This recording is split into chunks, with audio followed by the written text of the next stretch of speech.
Okay, so get this. Today we're diving into a story, well, you probably haven't heard it, but like, it's a big one. Early Spanish colonialism, right? But with a twist. Oh, yeah, a twist. We're going way back Way back. to 1598, Before the Mayflower, before Jamestown. long before the Brits even thought about showing up. We're talking about Native American resistance in what's now the U.S. Southwest, and we're using this really interesting text. Fascinating, yeah. It's called America's Ancient Culture, the Pueblo Revolt of 1598. Definitely not your typical colonial history. Nope. This deep dive, it reveals a story of cultural clash and resilience. And a fight for freedom, like almost 200 years before the American Revolution. 2 centuries. It's wild, right? It really is. Okay, so picture this. 1598. Juan de Oñate, this Spanish conquistador, he's marching north from Mexico with, like, a huge expedition. Hundreds of soldiers, colonists, friars, you know it. Their mission, well, to establish Spanish rule, of course. Yeah. And, convert everyone to Christianity. Standard colonialism playbook, right? Totally. But this source, it digs deeper, offers a different perspective. Oh, yeah. See, for Spain, it wasn't just about grabbing land. It never is it? It never is. They were, I think, obsessed is the right word, with saving souls, converting the Pueblo people, bringing them into the Catholic fold. That was like the heart of their mission. So it's like conquest and conversion going hand in hand. Absolutely. Interesting. So, okay, I was reading that at first it seemed like things weren't like totally terrible. The Spanish settlers, they brought horses, sheep. New technologies, crops, livestock. Yeah. Like, imagine the Pueblo people seeing a horse for the first time. It's been mind-blowing. Totally. And let's not forget the food. Yo, yeah. Churros, anyone. Right. Tempting, but don't be fooled by the livestock and pastries. Okay. This was part of a very deliberate strategy. What do you mean? Cultural assimilation. Oh, I see. The Spanish, they weren't really interested in peaceful coexistence. They wanted to reshape Pueblo society in their image. Ah. So it's like, okay, here's a horse, now go pray to this guy on a cross. Exactly. And the Pueblo people, they saw right through it. Really? Oh, yeah.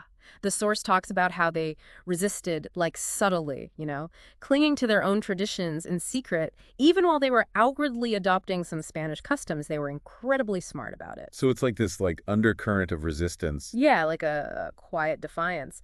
But the Spanish weren't exactly known for their patience. No, not really. Things escalated. It got ugly. Very ugly. Forced labor, for one. The source talks about Pueblo people being forced to work in Spanish mines and fields. Backbreaking work, dangerous conditions. Totally disrupting their own agricultural cycles, their whole way of life. Their societal structures, everything. And it wasn't just labor. The Spanish, they went after the very heart of Pueblo culture. Like what? They destroyed kivas, these sacred underground chambers central to Pueblo spiritual practices. Like their churches? Exactly. Imagine someone bulldozing your place of worship.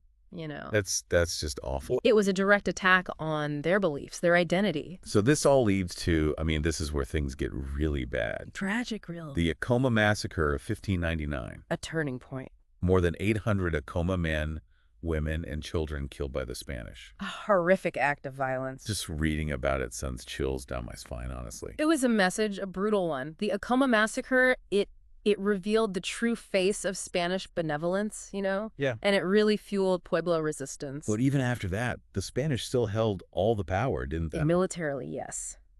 But they didn't realize a new threat was on the horizon. A new threat? What do you mean? Disease.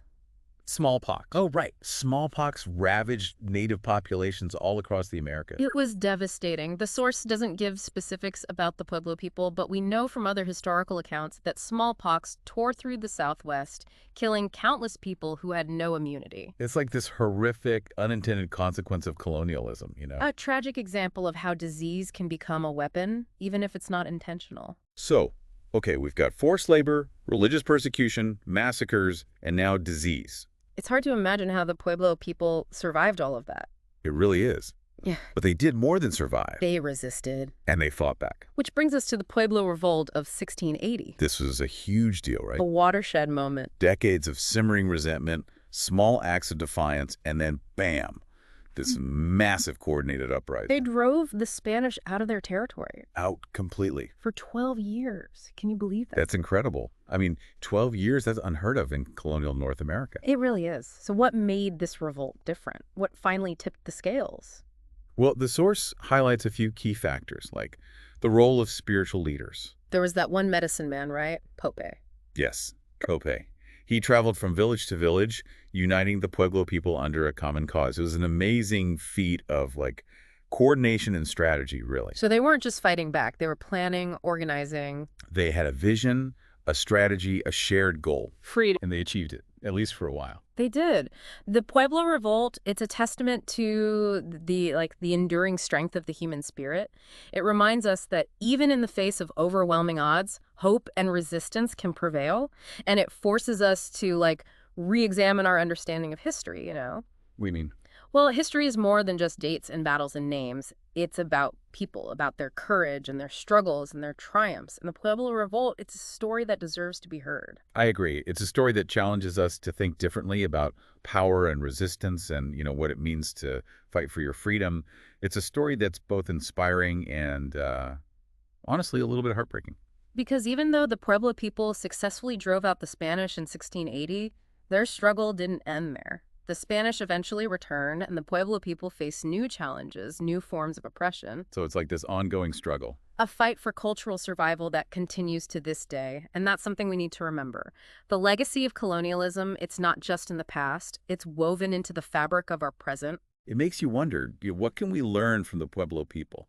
Their courage, their resilience in the face of, well, just incredible hardship. And how can we apply those lessons to our own lives, to our understanding of the world around us? These are questions worth pondering. They really are. And maybe that's the most important takeaway from all of this, right? That history is not just a collection of facts and figures. It's a living, breathing story.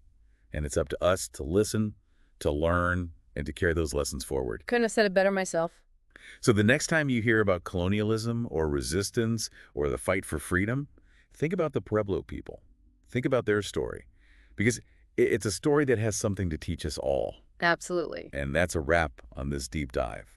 Until next time, keep exploring, keep questioning, and keep learning. And keep an ear out for those untold stories. You never know what you might discover. You got it. See you next time. See ya.